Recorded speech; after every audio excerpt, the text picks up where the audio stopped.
Tasavvur qiling, sizni bitta tishingiz yo'q. Bu muammoni 3 xil yo'l bilan hal qilsa bo'ladi. Uchinchisi eng zamonaviy usul hisoblanadi. Hozir sizga buni 60 soniya ichida tushuntirib berishga harakat qilaman. Birinchisi eng arzon mikroprotez.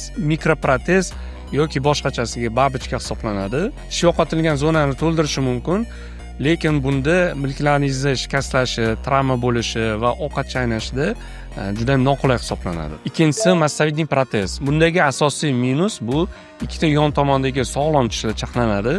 Ularning sog'lomlik strukturasi buziladi va avval bu yerda 3 ta tishga tushadigan bosim endi 2 ta tishga nagruzka bo'ladi.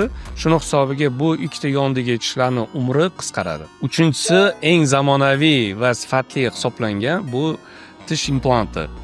Yo'qotilgan tish zonasiga implant o'rnatiladi va oldinga o'xshab 6-8 oy poylamasdan srazu vaqtinchalik koronka qo'yib beriladi. Yo'qotilgan tishga tushadigan nagruzka shu implantni bemalol ko'taradi, keyinchalik yon tishlarga hech qanaqa nagruzka, перегруз bo'lmaydi. Agar sizga bu zamonaviy implantlar qiziq bo'ladigan bo'lsa, menga plus belgisini qoldiring, men sizga bularning narxlarini yuboraman.